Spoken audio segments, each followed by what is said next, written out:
नमस्कार। कैसे हैं आप लोग? अच्छे होंगे। चलिए शुरुआत करते हैं। जैसे कि हम लोगों ने शुरुआत किया था अंडरस्टैंडिंग इंडिया, अंडरस्टैंडिंग इंडिया पे लगातार कक्षाएं चल रही हैं। आप मेरे साथ जुड़े रहिए। और हम लोग बात कर रहे थे अंडरस्टैंडिंग इंडिया। अंडरस्टैंडिंग इंडिया जो नई न्यू एजुकेशन पॉलिसी के तहत सेमेस्टर 1 के पाठ्यक्रम में, सेमेस्टर 1 के सिलेबस में रखा गया है। तो हम लोगों ने अंडरस्टैंडिंग इंडिया पे कालिदास पे चर्चा की थी। और उसके बाद भरत मुनि का नाट्य शास्त्र हम लोगों ने स्टार्ट किया था, जिस पर हम लोगों ने परिचय, भरत मुनि का नाट्य शास्त्र का परिचय और नाट्य वेद की उत्पत्ति, ये दो बिंदुओं पे चर्चा की थी। आज हम लोग नाट्य वेद की विषय वस्तु, नाट्य वृत्ति, इस दो बिंदुओं पे चर्चा करेंगे। नेक्स्ट वीडियो में हम फिर नेक्स्ट क्लास में हम फिर रस शास्त्र, ये टॉपिक अपने आप में एक बहुत बड़ा टॉपिक है, तो इसको हम लोग बाद में फिर देखेंगे। तो आज का जो विषय है नाट्य वेद की विषय वस्तु, नाट्य वेद की विषय वस्तु और नाट्य वृत्ति, है ना।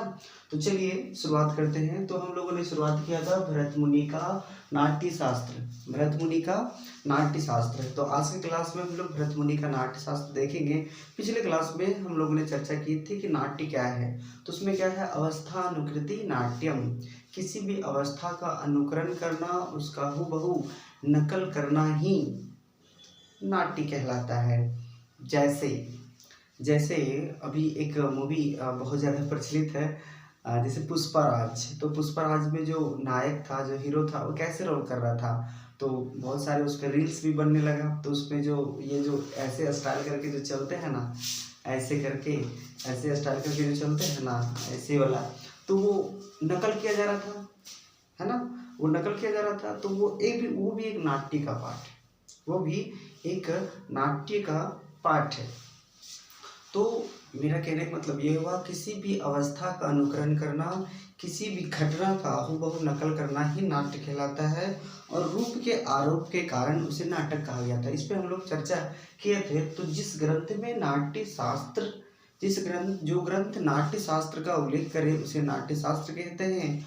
और इस नाट्य शास्त्र के लेखक कौन है, तो वो भरत मुनि है। आज हम लोग नाट्य वेद की विषय वस्तु पर बात करेंगे। नाट्य वेद की विषय वस्तु पर आज हम लोग बात करेंगे। तो आप मेरे साथ बने रहिए और चर्चा करेंगे हम लोग नाट्य वेद की विषय वस्तु। इसका विषय वस्तु, आखिर नाट्य शास्त्र है तो इसमें किन किन तथ्यों का उल्लेख है, और इसका विषय, इसका निर्माण करने में किसका सहयोग रहा है, किस ग्रंथ का सहयोग से इस नाट्य वेद का निर्माण किया गया, इस नाट्य शास्त्र का निर्माण किया गया। तो चलिए आइए मेरे साथ। तो मैंने आपको अगर पहली वीडियो, इसका पहला पार्ट अगर देखे होंगे, तो उसमें मैंने कहा था कि जब देवता लोगों को ये लगा कि मनोरंजन करने के लिए कुछ साधन की आवश्यकता है, तो वो ब्रह्मा के पास गए थे और ब्रह्मा से ये डिमांड देवताओं ने किया कि कुछ ऐसी वस्तु का निर्माण किया जाए, कुछ ऐसी चीज़ों का आविष्कार किया जाए जिससे हम लोग मनोरंजन कर सकें, हम लोग कुछ आनंद का अनुभव कर सकें। तो ब्रह्मा ने फिर वहाँ नाट्यवेद की उत्पत्ति की थी। ब्रह्मा ने नाट्यवेद का उत्पन्न किया था, उसे निर्माण किया था। किसने? ब्रह्मा ने। तो ब्रह्मा किसके सहयोग से निर्माण किया, तो ध्यान देंगे। तो ब्रह्मा ने चिंतन किया, और चिंतन करने के बाद उसने ये निष्कर्ष निकाला, चारों वेदों पे, वेद कितने हैं? 4, ऋग्वेद, यजुर्वेद, सामवेद, अथर्ववेद, ये 4 वेद हैं। इन चारों वेदों पे ब्रह्मा ने चिंतन किया, और चारों वेदों से कुछ कुछ पार्ट लेकर के कुछ निष्कर्ष के रूप में उन्होंने निकाला। तो जो निष्कर्ष के रूप में निकाला वही नाट्य वेद कहलाता है। तो हुआ क्या, इस नाट्यवेद, ये जो नाट्यवेद है, नाट्यवेद आई मीन नाट्य शास्त्र है ना, ये जो नाट्यवेद है, इसमें माना जाता है कि इसका जो विषय वस्तु है, इसका क्या है, जो विषय वस्तु है, विषय वस्तु कहने मतलब इसका स्टोरी, इसका पाठ्य वस्तु, या फिर इसको हम ले सकते हैं स्टोरी। ये जो नाट्य शास्त्र की जो ये स्टोरी है, इसे नाट्य शास्त्र का जो स्टोरी है इसे ऋग्वेद से लिया गया था। किससे? ऋग्वेद से। और ये पहला हो गया। दूसरा, जो अभिनय है, जो एक्टिंग है, जो अभिनय मतलब रोल करना, एक्शन करना, है ना। तो जो नाट्य शास्त्र, ये जो नाट्यवेद का जो अभिनय का जो पार्ट था, जो अभिनय का पार्ट था उसे यजुर्वेद से लिया गया था। यजुर्वेद से, ठीक है, यजुर्वेद से। इसका जो गीत था, गीत, जैसे नाटक है तो उसमें गीत इत्यादि का प्रयोग किया गया था, तो गीत का जो विषय है उसे सामवेद से लिया गया था। और इसमें जो रस है, रस क्या है, देखिए यहाँ रस शास्त्र में हम लोग जिक्र करेंगे। इसमें जो रस है उसे अथर्ववेद से लिया गया। वेद 4 हैं, ये आप लोगों को भी पता होगा। तो ये मैंने कहा कि इसका जो विषय वस्तु, जो नाट्य शास्त्र है, इसका जो विषय वस्तु, तो जो नाट्य शास्त्र का जो पाठ्य वस्तु है, इसका जो मूलभूत स्टोरी है, मूलभूत जो कहानी है, जो स्टोरी है, उसे किस वेद से लिया गया है? ऋग्वेद से लिया गया है। किस वेद से? ऋग्वेद से। मतलब नाट्य शास्त्र का जो विषय वस्तु है, जो स्टोरी है, उसे कहाँ से लिया गया है? ऋग्वेद से उसे उठाया गया है। अच्छा, और उसमें जो अभिनय है, जो नाट्य शास्त्र का जो रोल है, जो एक्टिंग है, कैसे कैसे अभिनय किया जाना है, किस प्रकार का अभिनय है, और अभिनय कौन कौन सा अभिनय को लेना है, कैसे कैसे अभिनय करना है, इस अभिनय पाठ को कहाँ से लिया गया है? वो यजुर्वेद से लिया गया है। कहाँ से लिया गया है? यजुर्वेद से। नाट्य है, नाट्यवेद में जो गीत इत्यादि, जो गाना इत्यादि का जो पाठ है, गाना इत्यादि का जो भाग है, जो गीत है ना, जो गान विद्या है, उसे किस वेद से लिया गया है? उसे सामवेद से लिया गया है। और रस होता है एक साहित्य का एक बहुत बड़ा टॉपिक है, रस। हम लोग रस शास्त्र जब पढ़ाएंगे, जब रस शास्त्र पर विवेचना करेंगे, उस पर चर्चा करेंगे, तब जानेंगे कि रस होता क्या है। रस, जिस काव्य को पढ़ने में रस की अनुभूति ना हो, वो काव्य नहीं कहलाता है। रस का मतलब आनंद होता है। किसी काव्य को पढ़ने के बाद जो आनंद की अनुभूति होती है, वो रस कहलाता है। इस पर चर्चा करेंगे हम लोग। तो नाट्य शास्त्र का जो रस है, नाट्य शास्त्र का जो रस है, उसे किस वेद से लिया गया है? अथर्ववेद से लिया गया है। कुल मिला के आपको ये जानना है कि जो नाट्यवेद है, जो नाट्य शास्त्र है, उसका जो विषय है ना, उसका जो पाठ्य वस्तु है, उसका जो पाठ्य विषय है ना, जो स्टोरी है, उसे कहाँ से लिया गया है? ऋग्वेद से लिया गया है। और जो इसका अभिनय है, जो इसका एक्शन है, एक्शन है ना, इसका जो एक्शन है, इसका जो अभिनय है, अभिनय मतलब रोल करना है ना, तो जिसका जो अभिनय है वो किस वेद से लिया गया है? वो यजुर्वेद से लिया गया है। इसका जो गीत है, अब नाट्य शास्त्र, चूंकि ये नाट्य शास्त्र है, इसमें नाटक विषय में, तो नाटक में जो गीत है तो किस वेद से लिया गया था? वो सामवेद से लिया गया था। इसमें जो रस का वर्णन है ना, इसमें जो रस का वर्णन है, इस नाट्य शास्त्र में जो रस का प्रयोग किया गया है, उसे अथर्ववेद से लिया गया है। तो इस प्रकार से ब्रह्मा ने चारों वेदों पर चिंतन किया, ऋग्वेद पर, यजुर्वेद पर, सामवेद पर, अथर्ववेद पर। ब्रह्मा ने चारों वेदों पे चिंतन किया और उन चारों वेदों से थोड़ा थोड़ा कर करके एक नाट्य वेद का निर्माण किया। बात समझ में आई? तो मैं पढ़ा रहा हूँ नाट्यवेद की विषय वस्तु। तो इसका विषय वस्तु, इसका जो विषय है, विषय वस्तु मतलब इसकी जो स्टोरी है, वो कहाँ से लिया गया, इसमें क्या है विषय नाट्यवेद। तो इसका जो विषय वस्तु है, विषय वस्तु कहने का सेंस है मूलभूत स्टोरी, वो कहाँ से लिया गया है? वो नाट्यवेद से, ऋग्वेद से लिया गया है। इसका जो अभिनय है वो यजुर्वेद से लिया गया है। इसका जो गीत पाठ है वो सामवेद से लिया गया है। इसका जो रस है वो अथर्ववेद से लिया गया। इस प्रकार ब्रह्मा ने चारों वेदों को चिंतन किया और चारों वेदों से थोड़ा थोड़ा पाठ लेकर के एक अलग से नाट्य शास्त्र, नाट्यवेद की रचना ब्रह्मा ने की, और जिस पर कोरियोग्राफी जो है भरत मुनि ने किया। उसका मंचन किसने किया? भरत मुनि ने किया। तो इस प्रकार से कह सकते हैं कि इसमें जो नाट्यवेद है, इसमें चारों वेदों का पाठ मिला है, इसीलिए नाट्य वेद को, ये वेरी वेरी इंपॉर्टेंट क्वेश्चन, नाट्य वेद को पंचम वेद कहा जाता है। पंचम वेद है ना, नाट्य वेद को पंचम वेद कहा जाता है। नाट्य वेद को पंचम वेद, नाट्य वेद को क्या कहा जाता है? पंचम वेद। वेद चार है, ऋग्वेद, यजुर्वेद, सामवेद, अथर्ववेद।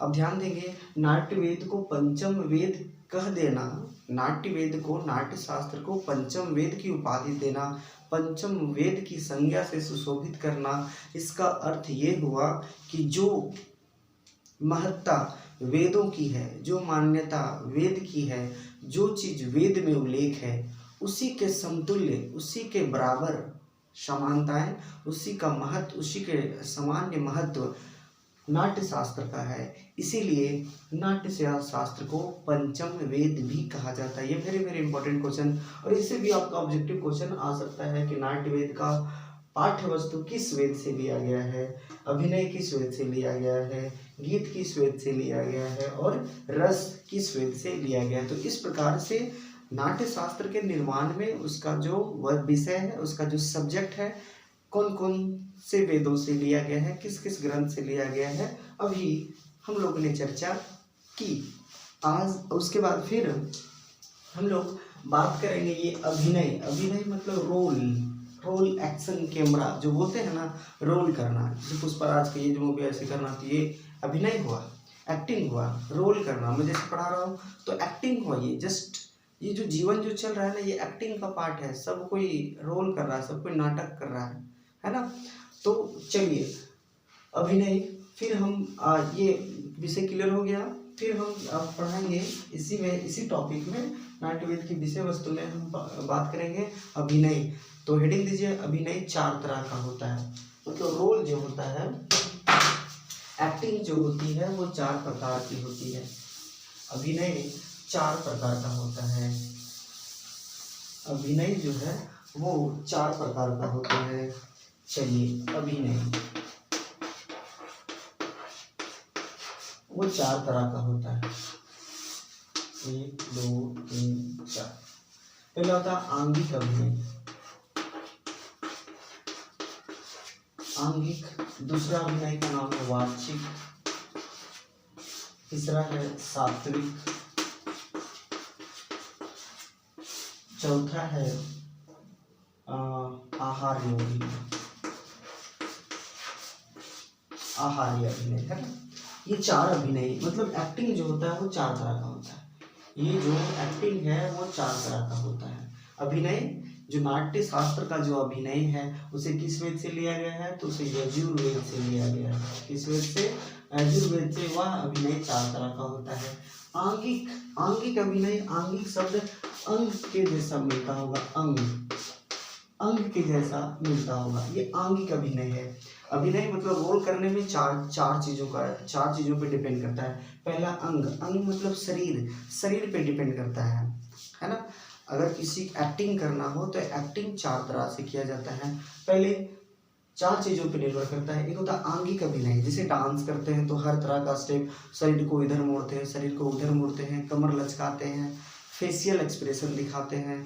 उस पर आज का जो ऐसे तो ऐसे करके शरीर चलता था, लड़क लड़क के चलता था, तो वो हो गया आंगिक अभिनय। जिसमें शरीर की क्रियाओं के द्वारा अभिनय किया जाए, वो क्या हो जाएगा? आंगिक अभिनय। शरीर के द्वारा, शरीर के अंगों के द्वारा किया गया अभिनय आंगिक अभिनय कहलाता है।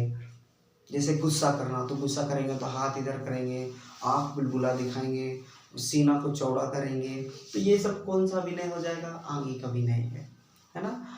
तो ये हो गया आंगिक अभिनय। दूसरा होता है वाचिक। वाचिक मतलब एक वाणी से रिलेटेड है ना। वाच मतलब वाणी मतलब साउंड है, मतलब ध्वनि भी होनी चाहिए। आवाज में भी अभिनय किया जाता है। जैसे अगर राम का अभिनय हमको करना है, भगवान राम का अभिनय करना है, तो राम की जैसी आवाज है, राम के आवाज में जो मधुरता है, जो शालीनता है, जो मनमोहक उनकी जो आवाज है, उसी के जैसा हमारी आवाज में वो मनमोहकता, वो मधुरता है ना, वो मधुर आवाज होनी चाहिए। तो अभिनय शरीर पे भी डिपेंड करता है, प्लस साउंड आप बोल पा रहे हैं या नहीं। जैसे अगर आप रावण का रोल कर रहे हैं तो रावण जैसा उनका दहाड़ा आवाज़, उनका एकदम बहुत शक्तिशाली आवाज़ होती थी, एक बार चिल्ला देने के बाद पर्वत भी हिलने लगते थे, तो उस प्रकार से आपकी आवाज़ भी होनी चाहिए, है ना। जैसे माता सीता कैसे मीठी मीठी सुरीली आवाज़ में बोलती हैं, उसी प्रकार से अगर कोई लड़की अभिनय करेगी तो जैसे माता सीता शारीरिक अभिनय करती है वैसे ही आपको करना होगा, प्लस जैसी माता सीता की आवाज़ है वैसे ही आपकी आवाज़ होनी चाहिए, तभी आप अभिनय कर पाएंगे। तो वाचिक अभिनय वाणी की समानता, वाणी साउंड मिलना चाहिए, जैसा कैरेक्टर है, जैसा पात्र है, उसी के अनुसार उसकी आवाज़ भी होनी चाहिए। अब मान लीजिए कोई राक्षस का रोल कर रहा है, कोई गुंडा का रोल कर रहा है, उसकी आवाज़ लड़की की जैसी है, तो अभिनय वाचिक अभिनय है वो पूर्ण रूप से नहीं हो पाएगा। तो ये क्या हो गया, आंगिक अभिनय, दूसरा वाचिक अभिनय, तीसरा है सात्विक अभिनय। सात्विक मतलब होता है भाव, है ना, भावना टाइप से, भाव की भावनाएं मिलनी चाहिए। जैसे कोई राम को लेकर के अभिनय करेगा तो राम का जो हाव भाव है वो हाव भाव मेरे अंदर दिखनी चाहिए। राम के अंदर जो फीलिंग्स है, राम के अंदर जो फीलिंग्स है वो फीलिंग मेरे अंदर भी दिखनी चाहिए।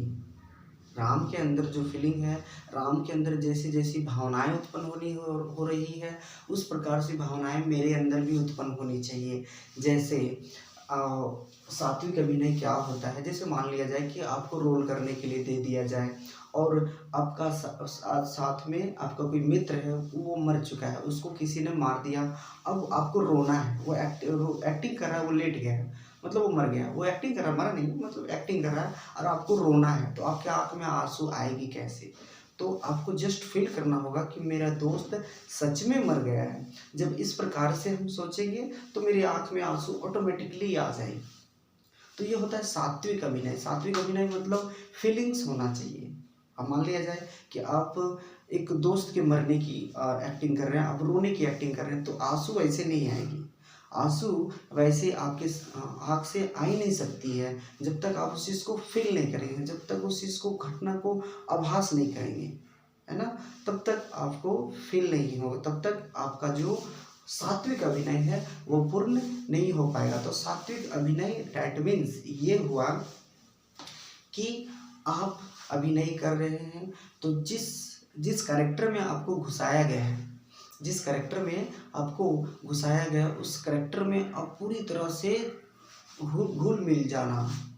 अगर रोने का टाइम है तो आँख से आंसू टप टप टप टप आंसू गिरने लगे, तो उस प्रकार का अभिनय क्या कहलाता है, सात्विक अभिनय। ठीक है। और लास्ट है आहार्य अभिनय, है ना। आहार्य अभिनय मतलब वेशभूषा, पहनावा भी मिलनी चाहिए। अगर एक राक्षस का रोल कर रहा है तो राक्षस का जैसा पहनावा, लंबे लंबे बाल, एब्रो बड़े बड़े, है ना, और लंबे लंबे दांत, ये सब होनी चाहिए। तो ये 4 तरह का अभिनय होता है। आहार्य मतलब वेशभूषा, पहनावा भी मिलनी चाहिए। अगर कोई भगवान राम का बनवासी वेशभूषा, बनवास जब जाते हैं भगवान राम तो उस समय भगवान राम का जैसा पहनावा है वैसी पहनावा आपकी भी होनी चाहिए, तभी आपका आहार्य जो अभिनय है वो क्लियर होगा। उसके बाद जो सात्विक अभिनय है, जो फीलिंग्स है आपके अंदर डेवलप करना होगा, तभी आपका सात्विक अभिनय पूर्ण हो पाएगा। फिर उसके बाद वाचिक अभिनय क्या कहलाता है, वाणी से, जैसी वाणी, जिस करेक्टर में आपको जिस करेक्टर को आपको निभाना है, जिस करेक्टर को आपको दिया गया है रोल करने, तो उसको आप पूर्ण रूप से, जैसी उसकी साउंड है, जैसी उसकी आवाज़ है वैसे ही आवाज़ आपकी होनी चाहिए, तभी आपका वाचिक अभिनय क्लियर हो पाएगा। नेक्स्ट आंगिक मतलब बॉडी का एक्टिविटीज़, शारीरिक क्रियाएं पूर्ण रूप से आपकी दिखनी चाहिए, तभी आपका आंगिक अभिनय पूर्ण होगा। बात समझ में आई, क्लियर हो गया होगा। तो इस प्रकार से हम लोग नाट्य वेद की विषय वस्तु जो है क्लियर कर लिए, है ना। तो हम लोग भरत मुनि का नाट्य शास्त्र चर्चा कर रहे थे, जिसमें नाट्य वेद की विषय वस्तु पे हम लोगों ने बात की। एक छोटा सा टॉपिक एक और है, उसको भी हम लोग देख लेंगे।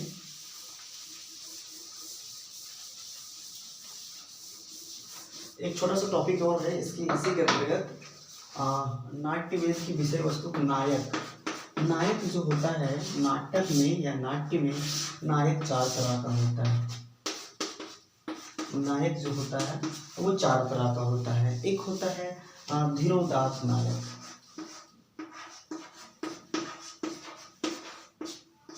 धीरोदात्त नायक। दूसरा होता है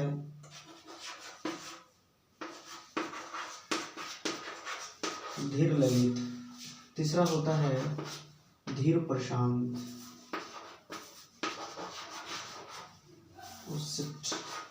धीर प्रशांत, प्रशांत। और ये 5वां है धीरोद्धत।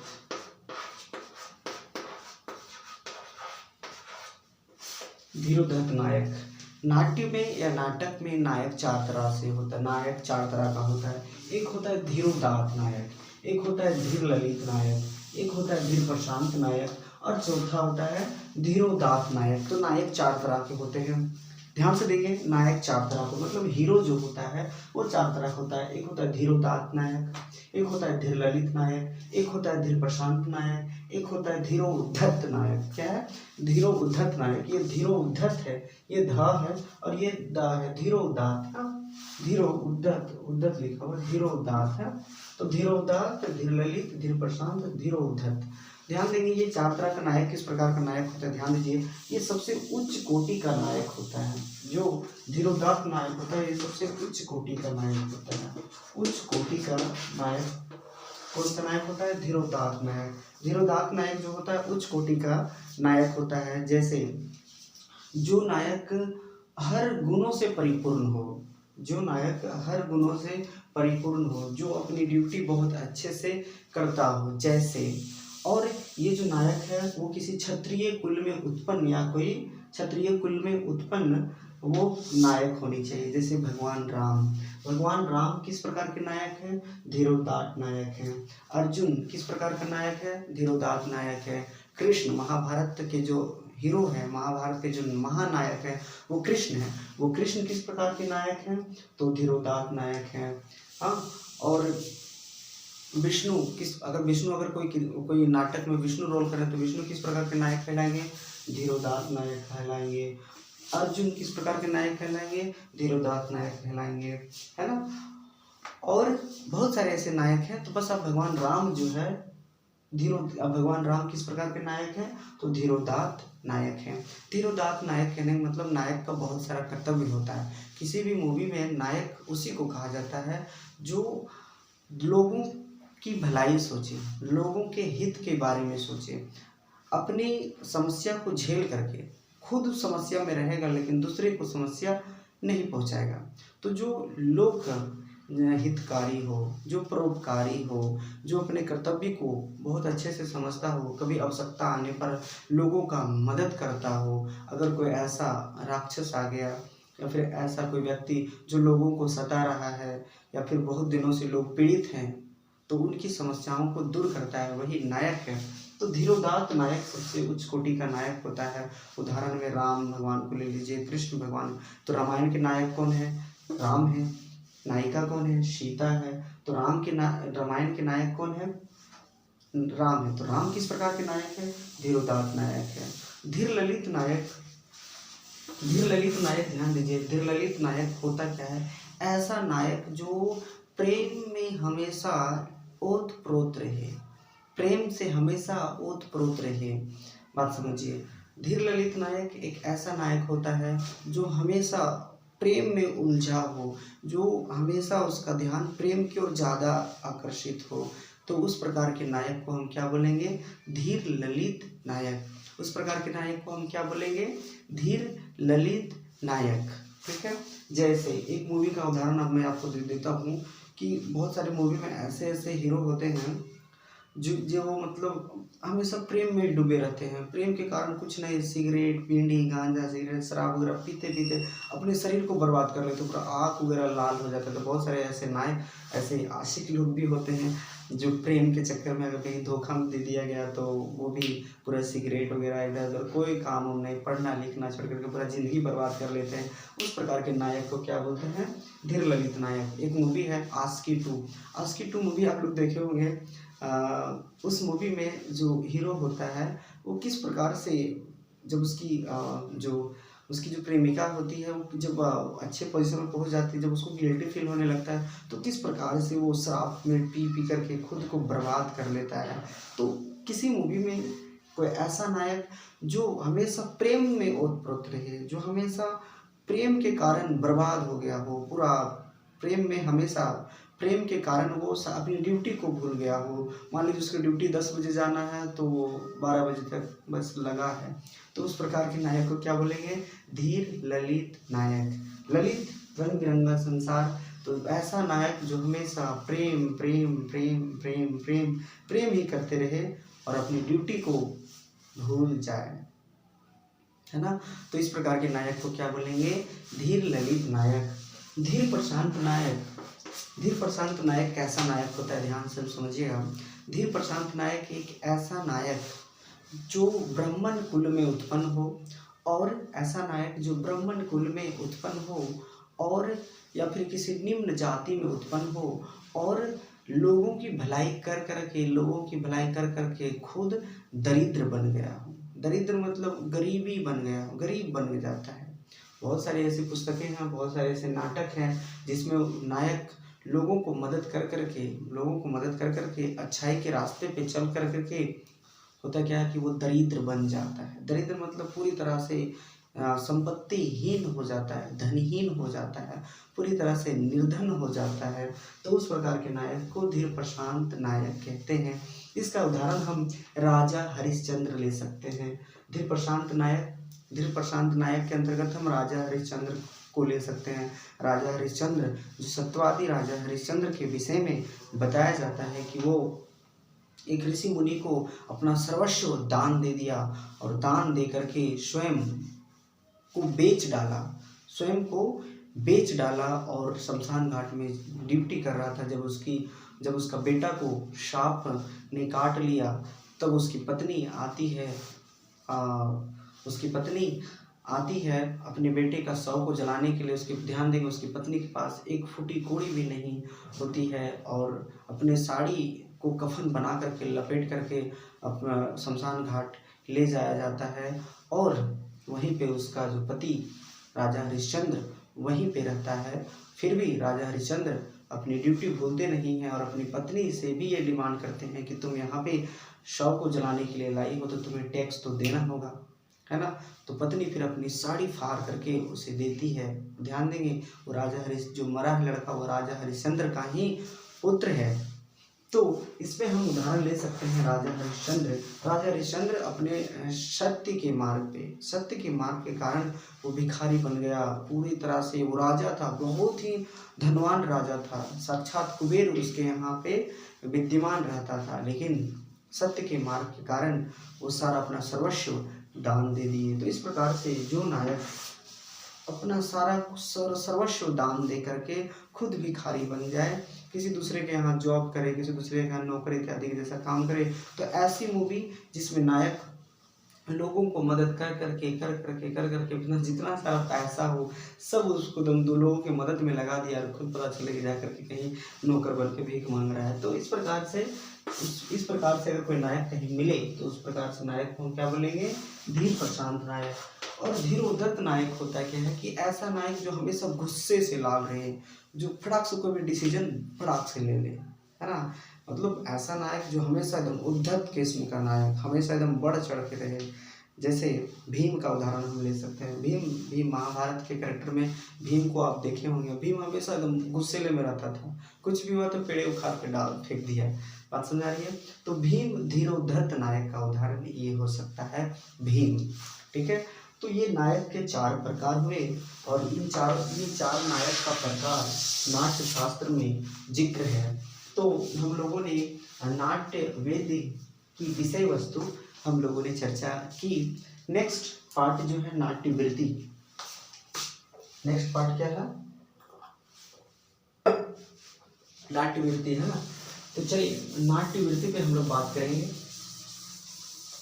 तो इस प्रकार से ये तीसरा जो पॉइंट है नाट्य वेद की विषय वस्तु, आप चीज़ों को ध्यान से सुनेंगे और सुन करके वीडियो पॉज कर करके आप लिख सकती हैं, समझ करके आप लिखते जाइए तो ओवरऑल आपका एक शॉर्टकट नोट्स बन जाएगा। वैसे तो बहुत सारी चीज़ें जो याद करने जैसी हो तो मैं लिख देता हूँ, और जो लिखने योग्य बातें हैं वो तो मैं बता देता हूँ ताकि आप समझें। मैं कहने का मतलब ये है कि मैं कुछ ऐसे बिंदु पे बात नहीं करूँगा जो आपसे लगेगा अलग। बिल्कुल ये बात आप जानती हैं, मूवी आप देखती तो ये मूवी का ही पार्ट है। नाट्य शास्त्र मतलब नाटक आप लोग भी करती हैं, स्कूल में, कॉलेज में, अलग अलग जगहों में आप लोग भी करते हैं। तो ये ऐसा नहीं कि ये विषय बिल्कुल अलग है, ये विषय आप लोग सब कुछ जानते हैं, बस केवल जरूरत है उसको एक्सप्लेन करने का। ठीक है, तो चलिए नेक्स्ट जो है नाट्य वृत्ति, नेक्स्ट हेडिंग क्या है, नाट्य वृत्ति।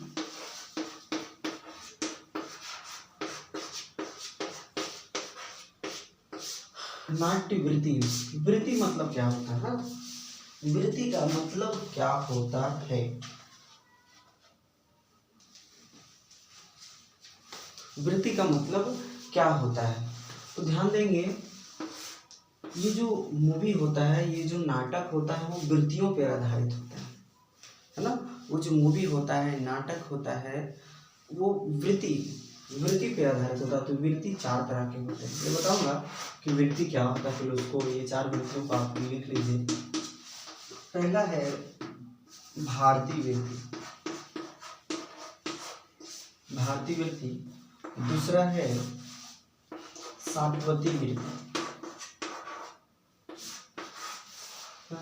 तीसरा है कैसकी वृत्ति।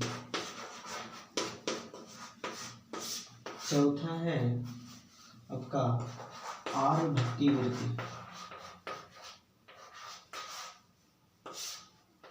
आर्यभट्टी वृत्ति है।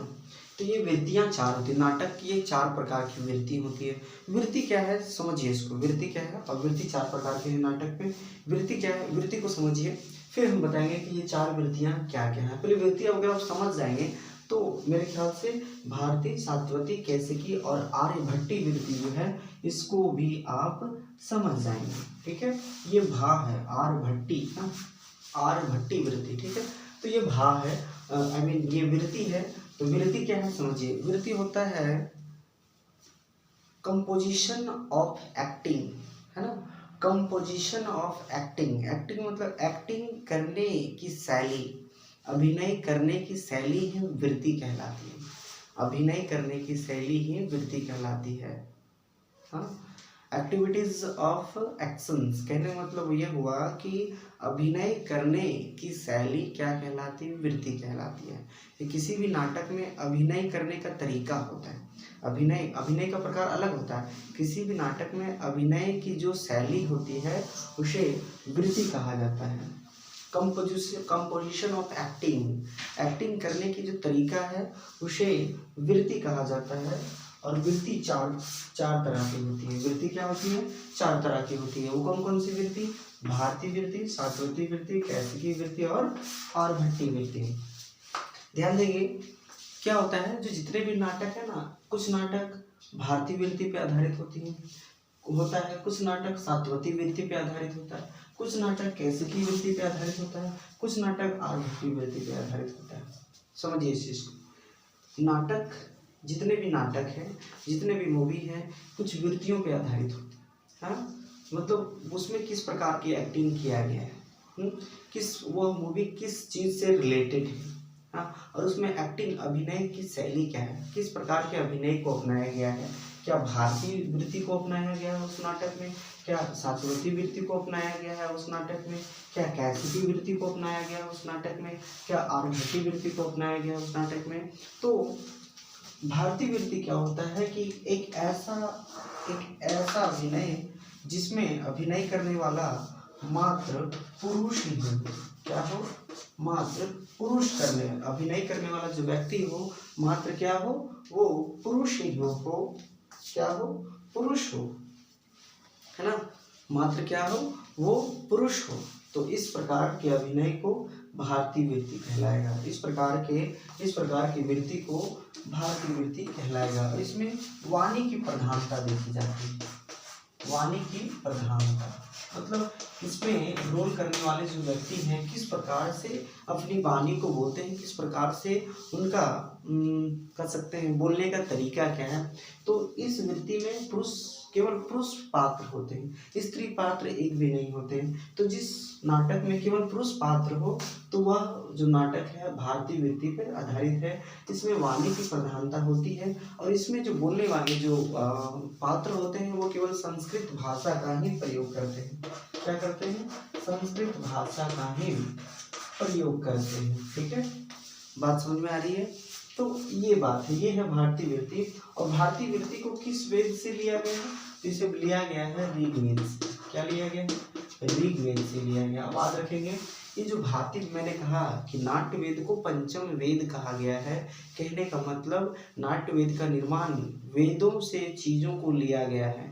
वेदों से चीजों को कुछ को ऋग्वेद से कुछ पाठ को लिया गया, यजुर्वेद से, सामवेद से, अथर्ववेद से। तो ये जो भारतीय वृत्ति है ऋग्वेद से लिया गया है। ऑब्जेक्टिव क्वेश्चन आपसे पूछा जा सकता है भारतीय वृत्ति किस वेद से लिया गया है, तो वो ऋग्वेद से लिया गया है। दूसरा है सात्वती वृत्ति।